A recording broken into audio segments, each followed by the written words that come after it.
idade dele. O problema ali dele, claro, é que ele não... É aquilo que eu falei a você, do sujeito... O sujeito não precisa ser valente, o sujeito não precisa ser corajoso, não precisa ser nada disso.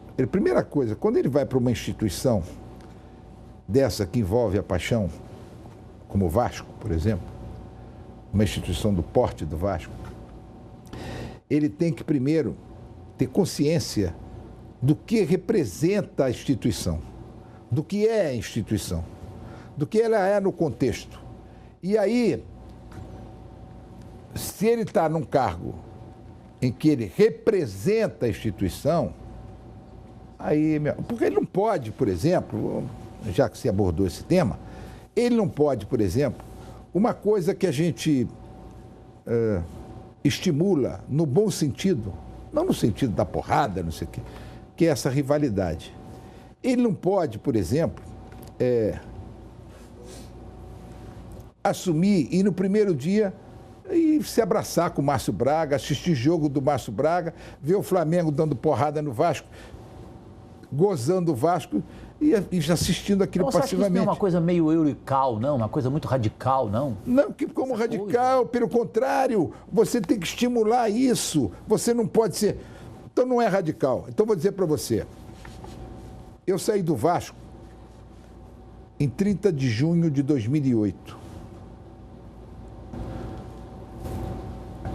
No dia 29 de julho, o senhor Márcio Braga deu a seguinte declaração: agora as coisas ficaram mais fáceis. O Roberto Dinamite vai entender bem a coisa. Ele entendeu. Ou seja, o Vasco deixou de ser o que era para ser um clube secundário em relação ao Flamengo. Só isso. Você não tinha nenhuma relação com o Márcio Braga? Toda a relação do mundo. Com o Márcio? Claro, toda a relação, mas só que você mantinha a questão da rivalidade. Claro que eu metia a porrada nele toda vez que ele queria vir para cima do Vasco. Só isso. O problema é esse. E jogo, meu amigo, eu posso estar aqui com você é Flamengo, eu sou Vasco. Você é o presidente do Flamengo, eu sou o presidente do Vasco. Isso é hipotético, hein, gente? Claro. Você é o presidente do Flamengo, o presidente do Vasco. No dia do jogo, nem boa tarde eu dou a você. Nem boa tarde.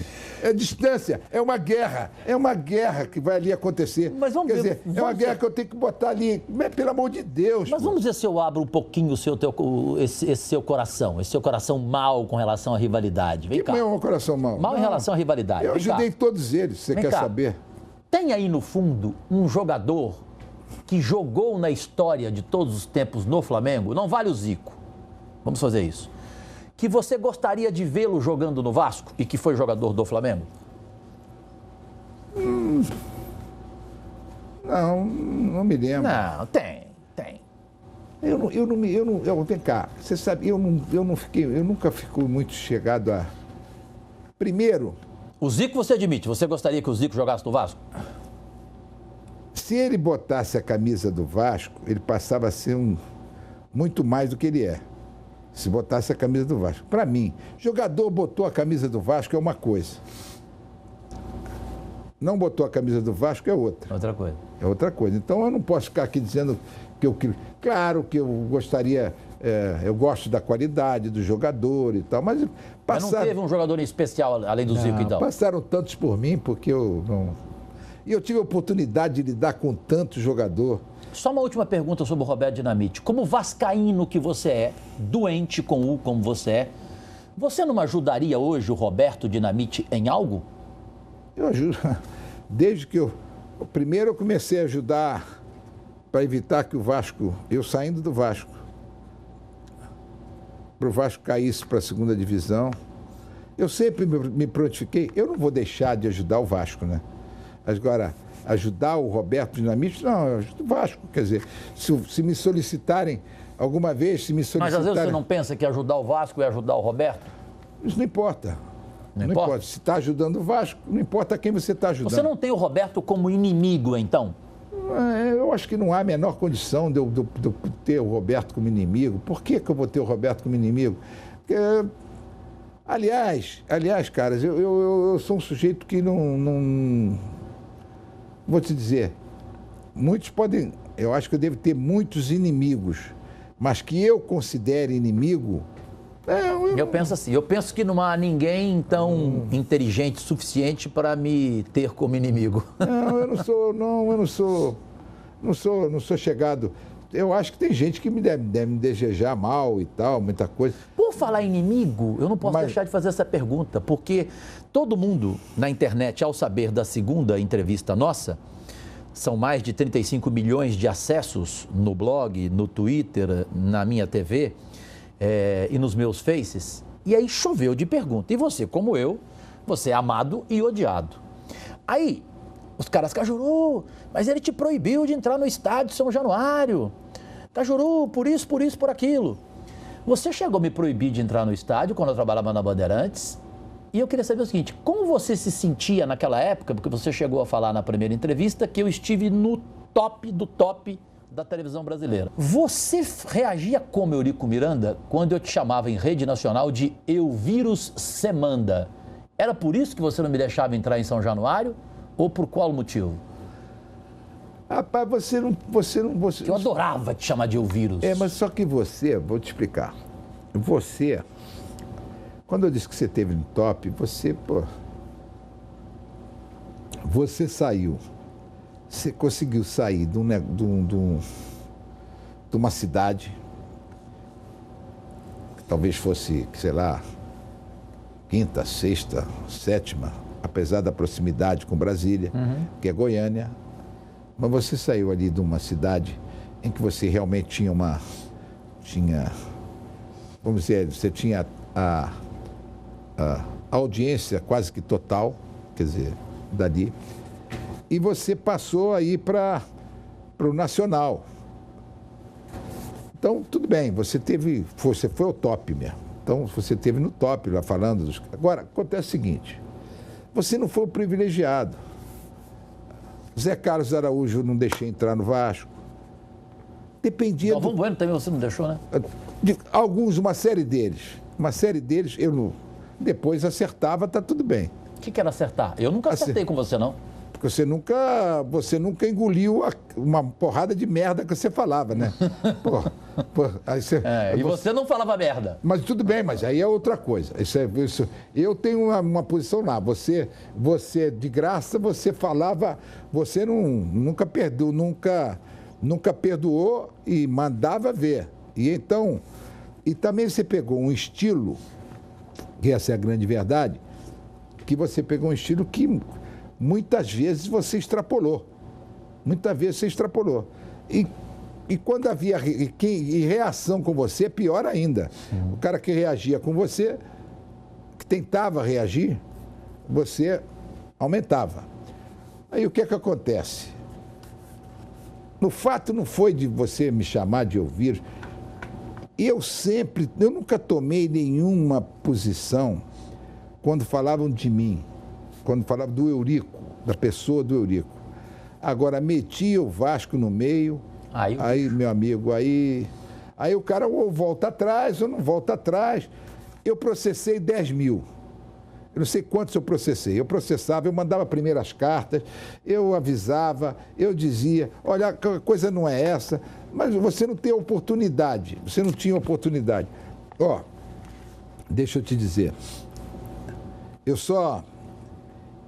eu nunca fugi do debate. Isso eu sei. Nunca fugi. Agora as pessoas... Só fugiu comigo, não aceitou dar entrevista para mim na Bandeirantes. A Marlene Matos chamou, você não aceitou. Não, isso não é verdade. Fugiu, ficou comigo. Eu não me lembro disso. A Marlene Matos está aí viva. Ela falou que você não aceitou. Então ela mentiu. Não pode ser. A Marlene Matos nunca falou comigo me pedindo isso. Jura? Claro. Pois pela minha mãe, ela disse a mim que consultou você e que você falou que não aceitava dar entrevista para mim. Ela deve ter consultado um preposto meu. Pode ser. A minha, ela nunca falou comigo. Pode ser. Nesse sentido. Vem cá, porque se ela falasse, eu ia dizer para ela assim, como fui em alguns... Mas você foi só em amiguinho. É. Claro, Milton Neves, que aí você virou e falou, Pedro, essa pergunta não foi combinada entre nós. Juca Kfouri. Esse pessoal todo da ESPN? Da ESPN. Mas você me contou na primeira entrevista que os caras não foram, não compareceram. Claro, eles é que não foram. Bom. O cara me chamaram. Então, você está dizendo que você está me falando uma coisa ao contrário. Os caras me chamaram, eu vou. Aí chegou lá, os caras não estavam. Aí os caras não foram? Não foram. Esse menino, o Trajano, que é o que dirige, falou, ó, ele veio, vocês não vieram. Eu digo, eu vou, se não tiver corte, me pergunta o que quiser. E que os jornalistas estejam lá. E vai ouvir a minha resposta. Sendo assim, vem cá, fugi disso. Segundo tema agora é CBF, FIFA, Ricardo Teixeira e etc. Permita-me começar da seguinte forma. Você concorda ou não, como cidadão brasileiro Eurico Miranda, que moramos num país chamado Brasil, onde só está preso pobre e passarinho? Tô errado? Não, tem mais gente presa, mas que é uma discriminação, sem dúvida. Não há? Há discriminação. Ok. Por falar nisso, nos milhões de acessos nas minhas redes sociais, o que mais teve de gente perguntando e rindo na primeira entrevista nossa foi quando você fez aquela comparação do roubar, que você falou, Cajuru, você não pode dizer roubar, Cajuru. Por isso que você se ferrou na tua vida, teve muito processo. Existe uma diferença entre roubar e pegar. Sabia que todo mundo adorou aquela expressão, aquela diferença sua? Hein? Você falou que roubar é subtrair, não é isso? Roubar é subtrair com violência. E pegar? Pegar é pegar. Aqui, esse papel aqui. Estou pegando esse papel. Estou pegando esse papel. Essa foi realmente demais. Como é que você vê hoje o João Avelange nessa situação, coitadinho? Velhinho. Ter que sair de um cargo para não ir preso. Não, eu acho que ele se ofereceu para ser imolado, para preservar o Ricardo. Para preservar o Ricardo? Sem dúvida. Mas é engraçado, a filha dele nem é casada com o Ricardo, ele é tão ligado ao Ricardo assim até hoje? Eu nunca vi uma história de sogro continuar com o genro até o fim assim. O Ricardo sempre foi muito esperto nesse sentido, né? Os filhos do Ricardo não têm o sobrenome dele, tem o sobrenome Avelange. Os filhos do Ricardo não têm o sobrenome Teixeira? Não, Avelange. Tudo Avelange? É Avelange. Eu não sabia dessa. Você está pegando o nome Joana Avelange. Caramba. Você conhece ela como o quê? Joana Teixeira, eu pensei. Não, ela é Joana Avelange. Joana Avelange? Com certeza. Porque tem um neto dele que é Jean-Marie Avelange, né? Aí seu neto que pegou o nome completo dele. Completo dele, né? Mas todos eles são Avelange. Entre os internautas que perguntam, você é meio Maluf. É impressionante. Mas é meio Maluf assim, o cara... Tem nada a ver com o Maluf. Não, presta atenção. O cara vê Eurico Miranda, ele fala assim, mas o Eurico, ele roubou no futebol. O cara fala, roubou, mas ele fez pelo Vasco, e o que ele fez pelo Vasco nunca ninguém fez. Deixa eu falar uma coisa definitiva. E usar o termo correto. Roubou nenhuma. Pegou? Não, nem nunca peguei nenhuma. O Ricardo Teixeira pegou. Calma, agora você querer fazer uma comparação e os caras, os internautas. Esses internautas todos são... E vascaínos, hein? Também. Isso são uns mal informados. Eu tive, por razões diferentes até do próprio Maluf e do outro, nem foi por razões políticas, mas principalmente porque eu peguei uma briga com a Globo, e brigar com a Globo, são poucos que conseguem brigar com a Globo, e por ter brigado com ela, eu sofri a investigação maior que uma pessoa, que um cidadão pode sofrer. Minha família, e toda a minha família, todos ligados a mim, todos, eu sofri uma investigação. Eu não tenho nada, estou aqui. Aquela história. Eu não tenho nada, eu estou aqui. Agora, eles contam que eu, diferentemente lá do Maluf, que está condenado no exterior, aqui, por isso, não, eu não tenho nada no exterior. Não provaram nada. Disseram que você tinha. Uma vontade, disseram muita coisa. Como os internautas disseram que não engolem até hoje aquela história tua da renda. Que você saiu de São Januário com a renda e que a renda foi roubada, assaltada. Mas isso é coisa de imbecil. Mas você concorda que muita gente fala isso? Mas isso é coisa de imbecil. Isso é coisa de Mas é imbecil por causa da imprensa? Não, é imbecil por causa da imprensa e imbecil pelo limite de raciocínio dessas pessoas. Qual é a necessidade? Começa por